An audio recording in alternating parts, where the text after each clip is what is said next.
पूरे प्रदेश में मानसून पहुंच चुका है और आज देर शाम को राजधानी जयपुर में भी मौसम बदला। तेज हवाओं के साथ बारिश हुई। जयपुर के राजा पार्क, चांदपोल, टोंक रोड, मुरलीपुरा समेत कई इलाकों में बारिश का दौर लगातार चला और इस बारिश की वजह से शहर की सड़कों पर पानी भर गया। जगह जगह लंबा जाम लगा रहा। कई जगहों पर गाड़ियां पानी में डूबी हुई दिखाई दी। इससे नगर निगम के दावों की पोल खुल करके सामने आ गई। 3 अलग अलग तस्वीरों के जरिए आप स्मार्ट सिटी के हाल इस बारिश में समझ सकते हैं। गुलाबी नगरी जयपुर में बारिश के बाद जो हाल पैदा हुए वो आपकी टीवी स्क्रीन पर 3 अलग अलग तस्वीरें देखिए। अलग अलग इलाकों में किस तरीके से पानी भर गया सड़कों पर, लोगों को आवागमन में परेशानी हुई। तो कई जगह सीवर के जो ढक्कन है वो हट गए और सीवर से पानी जो है वो लगातार बाहर निकलता दिखाई दिया। तो वहीं जयपुर में तेज बारिश के बाद हेरिटेज महापौर ने दौरा किया। हेरिटेज नगर निगम के महापौर मुनीश गुर्जर ने शहर के विभिन्न इलाकों का दौरा कर जलभराव की स्थिति का जायजा लिया और इस दौरान महापौर ने अधिकारियों को समुचित दिशा निर्देश दिए। जलभराव से कटाव लगने पर मिट्टी के कट्टे पहुंचाने के लिए कहा गया। निगम में बनाए गए कंट्रोल रूम की जानकारी पर अधिकारियों को अलर्ट रहने के लिए कहा गया। वहीं कपड़ा सिटी भीलवाड़ा में तेज हवाओं के साथ बारिश हुई तो आधे घंटे तक हुई बारिश की वजह से शहर की सड़कें और निचले इलाके जलमग्न हो गए। इस बारिश ने भीलवाड़ा शहर वासियों को गर्मी से राहत दी तो वहीं जगह जगह जलभराव की समस्या से लोगों को परेशानी का सामना भी करना पड़ा। उधर पूर्वोत्तर में भारी बारिश के बाद बाढ़ जैसे हालात पैदा हो गए। नागालैंड में माल ले जा रहा एक ट्रक 500 फीट गहरी खाई में किस तरीके से समा गया, जिसकी सीधी तस्वीरें सामने आई है। लाइव तस्वीरों के जरिए देखिए, ये ट्रक 500 फीट गहरी खाई में गिर गया। ट्रक असम के मरियानी से नागालैंड के तुएनसांग जिले में जा रहा था। तस्वीरों में आप देख सकते हैं कि ट्रक को जेसीबी से खींचने की भी कोशिश की गई थी, लेकिन मिट्टी धंसने की वजह से ट्रक 500 फीट गहरी खाई में गिर गया।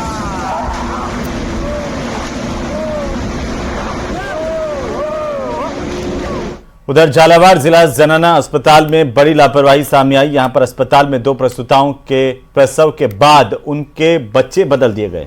ये बच्चे अस्पताल स्टाफ की लापरवाही से बदले गए। अस्पताल के स्टाफ ने एक प्रसूता को थमाया बेटा तो दूसरे को बेटी दे दी। करीब 3 घंटे तक अस्पताल प्रशासन ने मामले को दबाने की कोशिश की। परिजनों ने जब इस पर हंगामा किया, मीडिया को भनक लगने के बाद मामले का भंडाफोड़ हो गया।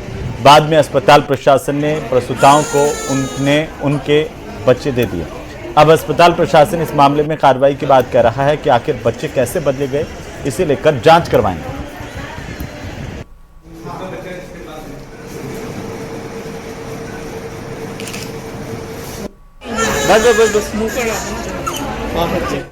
उधर धौलपुर के जवाहर नवोदय स्कूल में 30 जून को डमी कैंडिडेट की ओर से परीक्षा देने के मामले में पुलिस ने डमी कैंडिडेट 3 आरोपियों को गिरफ्तार किया।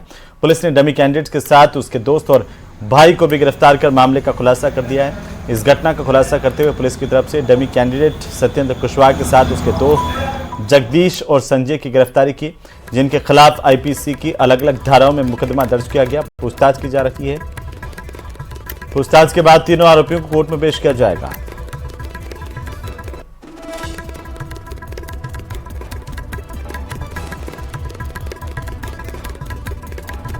तो धौलपुर से ये खबर, जहां पर पुलिस की तरफ से डमी कैंडिडेट्स की गिरफ्तारी की गई है। पेपर दिलाने के मामले में 2 गिरफ्तार किए गए हैं। एक को डमी कैंडिडेट की जगह पर के तौर पर परीक्षा देने पर गिरफ्तार किया गया। अब इस पूरे मामले को लेकर के पुलिस जो है इनके ताल खंगाल रही है और कब से इस तरह के मामलों में संलिप्त रहे हैं इसकी भी जाँच की जा रही है। इनसे पूछताछ जारी है।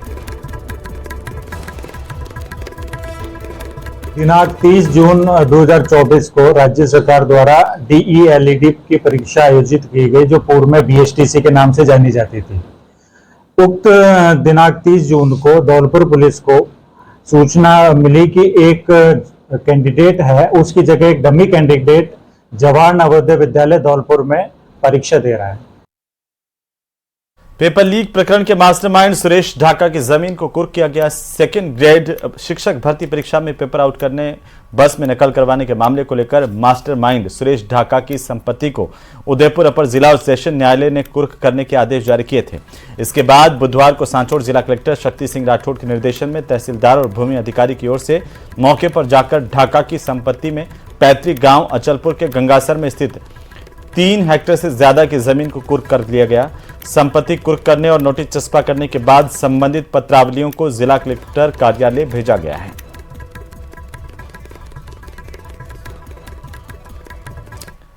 तो वहीं राजस्थान पुलिस सब इंस्पेक्टर भर्ती परीक्षा 2021 पेपर लीक मामले में गिरफ्तार आरोपी ओम प्रकाश ढाका, सुनील बेनीवाल और छम्मी बिश्नोई को कोर्ट में आज पेश किया गया, जहां उन्हें 4 दिन के पुलिस रिमांड पर भेज दिया गया।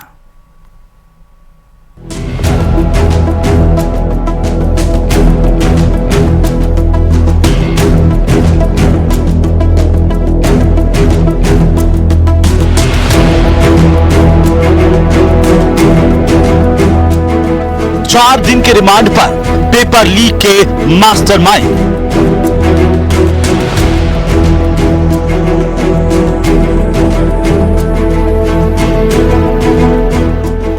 हैदराबाद और उत्तर प्रदेश से हुई थी गिरफ्तारी।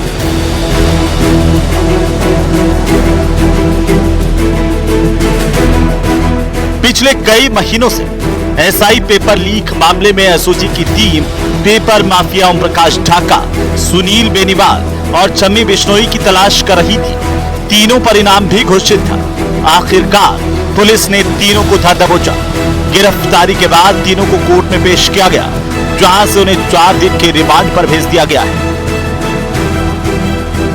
आज जो 3 आरोपी पकड़े कर जोधपुर रेंज की टीम ने हमें पेश किया है, उन तीनों में जो ओपी ढाका है, ये एक महत्वपूर्ण आरोपी है, क्योंकि जगदीश बिश्नोई गैंग के द्वारा शुरू से जो पेपर लीक किया गया था, उसमें ओपी ढाका एक होलसेलर की भूमिका में है। होलसेलर से मतलब यह है कि थोक की संख्या में कैंडिडेट उपलब्ध कराना, उनको पेपर उपलब्ध बेचना, उनके बदले डमी बैठाना। जो समी बिश्नोई है, ये खुद अब काफ़ी परीक्षाओं में महिला कैंडिडेट के बदले डमी बैठने का काम करती है, और इसने डमी खुद सरकारी टीचर होते हुए भी कई लोगों के बदले इम्पर्सोनेट करके और परीक्षा इसने पास कराया है।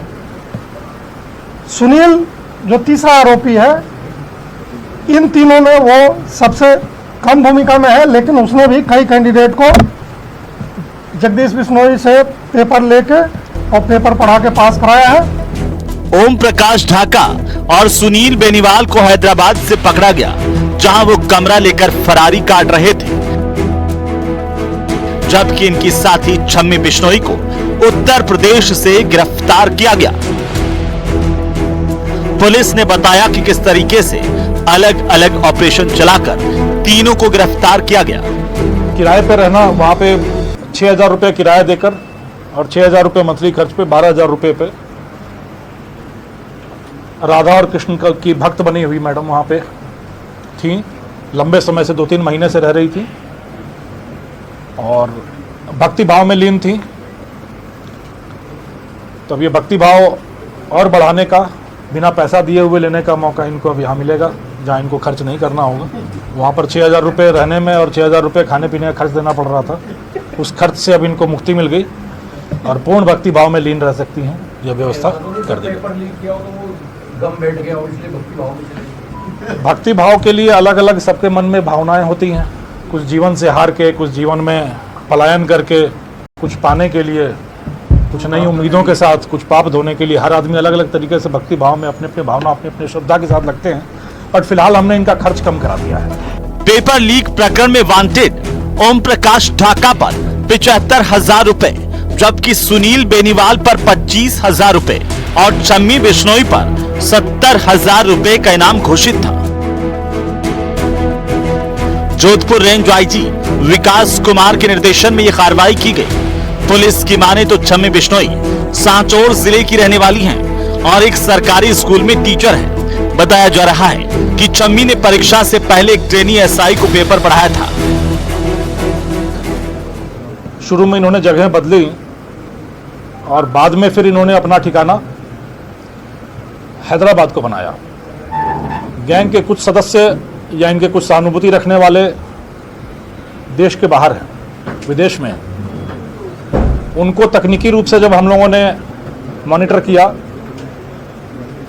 तो हैदराबाद एक संदिग्ध डेस्टिनेशन के रूप में हमारे सामने आया कि हैदराबाद हो सकता है जो संदिग्ध है। कुछ सांचौर इलाके से कुछ संदिग्ध व्यक्तियों का मूवमेंट भी हैदराबाद अप्रत्याशित रूप से बढ़ा।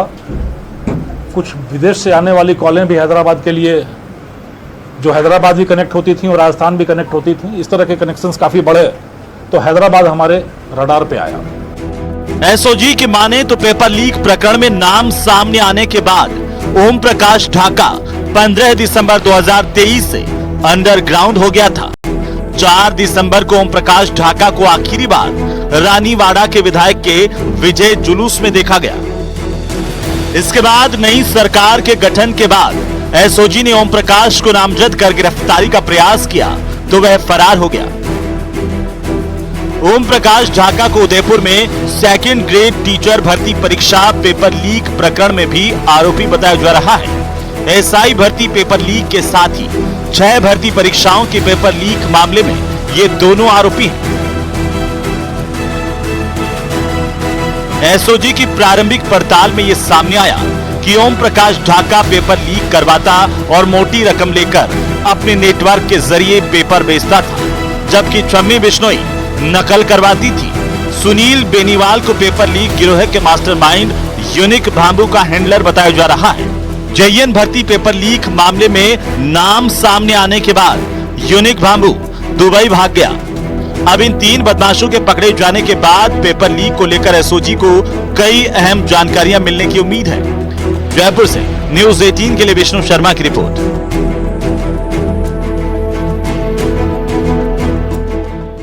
तो वहीं सब इंस्पेक्टर भर्ती परीक्षा 2021 समेत 6 से ज्यादा प्रतियोगी परीक्षाओं के पेपर लीक मामले में 3 आरोपी ओम प्रकाश ढाका, सुनील बेनीवाल और छम्मी बिश्नोई एसओजी के रिमांड पर हैं, लेकिन इनको पकड़ने के लिए एसओजी को बहुत ड्रामा करना पड़ा।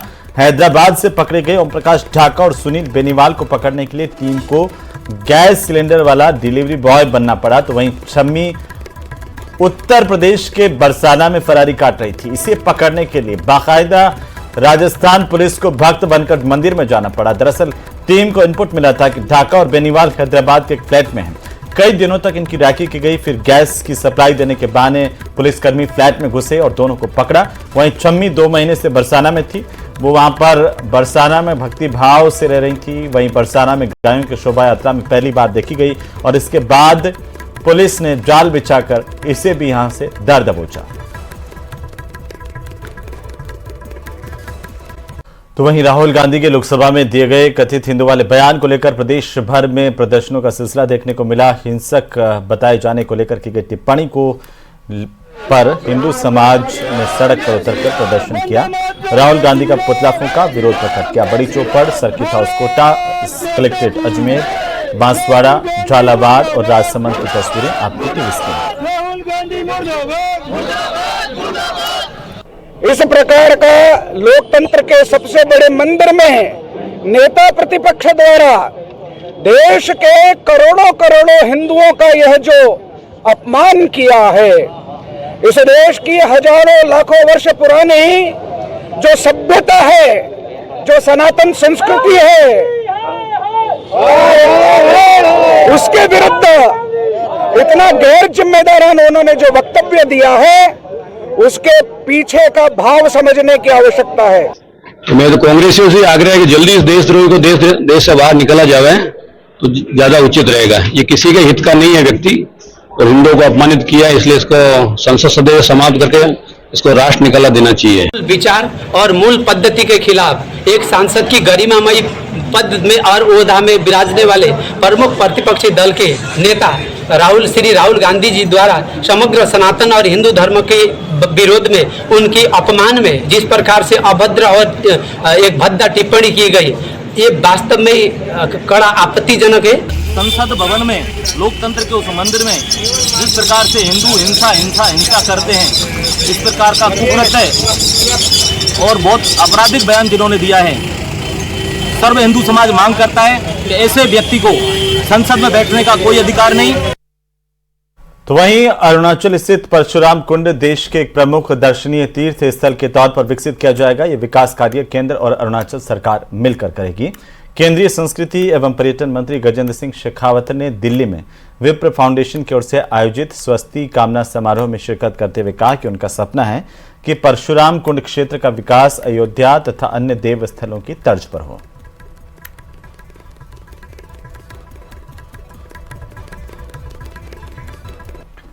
तो जयपुर के सीतापुरा में महात्मा गांधी मेडिकल यूनिवर्सिटी में आचार्य डॉक्टर दयानंद भार्गव की किताब वेदांत सार का लोकार्पण किया गया। इस मौके पर डॉक्टर नरेंद्र अवस्थी ने पुस्तक का परिचय करवाया। कार्यक्रम में बड़ी संख्या में गणमान्य चिकित्सक, परिजन और प्रशासनिक अधिकारी मौजूद रहे।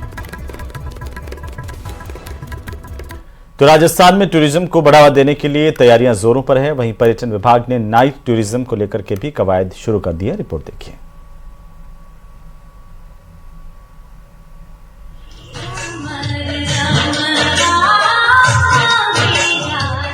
नाइट टूरिज्म पर फोकस, सरकार चौकस।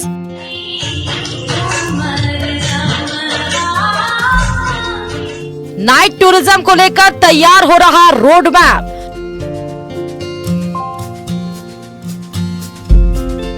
Cultural night events, night market, food trails पर नजर।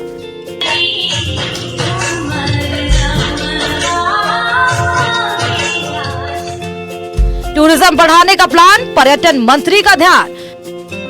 बजट में नाइट टूरिज्म पर हो सकती है घोषणा। राजस्थान में पर्यटन को बढ़ावा देने के लिए भजनलाल सरकार ने कवायद तेज कर दी है। वहीं नाइट टूरिज्म में भी तेजी लाने के लिए पर्यटन विभाग ने कमर कस ली है। मंत्री दिया कुमारी के निर्देशों पर पर्यटन विभाग ने इस पर काम शुरू कर दिया है। इसके तहत देशी विदेशी पर्यटक दिन में मॉन्यूमेंट्स का विजिट करेंगे तो रात को राजस्थान की कला संस्कृति के रंग से रूबरू होंगे।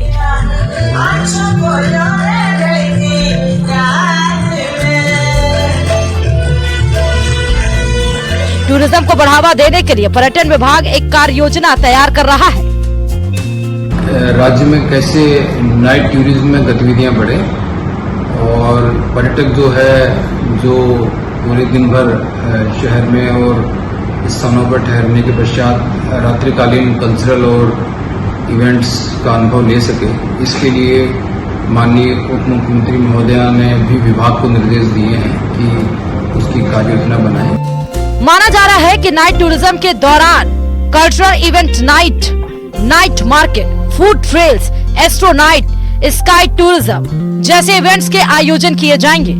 इसके अलावा कठपुतली शोज, फोक डांसेस, फोक संगीत से पर्यटक रूबरू हो पाएंगे।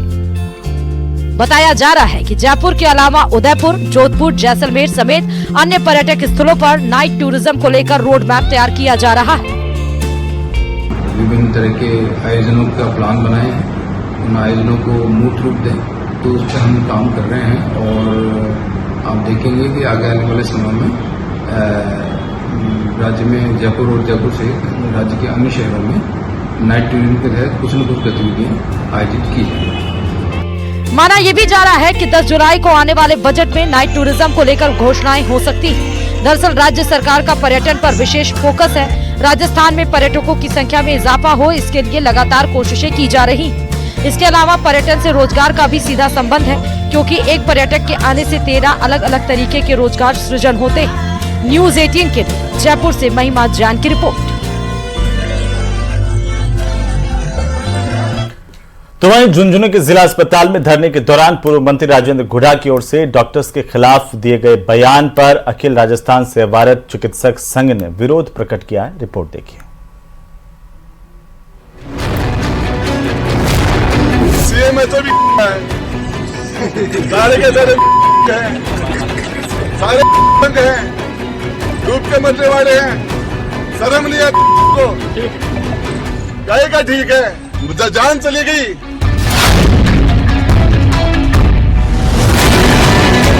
बीडी के अस्पताल के बाहर कुछ दिन पहले दिया गया पूर्व मंत्री राजेंद्र सिंह गुढ़ा का ये वही बयान है, जिसके बाद चिकित्सक संघ और पूर्व मंत्री आमने सामने आ गए हैं। दरअसल कुछ दिन पहले जिला अस्पताल में धरना प्रदर्शन के दौरान राजेंद्र गुढ़ा ने डॉक्टर्स के खिलाफ आपत्तिजनक बयान दिया था, जिसका वीडियो वायरल होने के बाद चिकित्सकों का गुस्सा अब 7वें आसमान पर है। इसी कड़ी में बयान का विरोध कर रहे चिकित्सकों ने जिला कलेक्टर को ज्ञापन देकर मुख्यमंत्री से राजेंद्र सिंह गुढ़ा के खिलाफ कार्रवाई की मांग की है। ये जो पिछले दिनों हमारे चिकित्सा विभाग के मुखिया और चिकित्सकों के प्रति जो अभद्र भाषा का इस्तेमाल किया गया, उसके विरोध में पूरा चिकित्सा समुदाय है वो लामबंद है और वो ये विरोध प्रदर्शन कर रहा है कि इस तरह के अशोभनीय भाषा का इस्तेमाल नहीं किया जाना चाहिए और अस्पतालों के अंदर जो धरना प्रदर्शन है वो बंद किया जाना चाहिए, क्योंकि इससे रोगियों की सेवाएं हैं वो बाधित होती हैं, आमजन गरीब आदमी की। और इसी के साथ इस बुलेटिन में फिलहाल इतना ही। गुड नाइट राजस्थान, नमस्कार।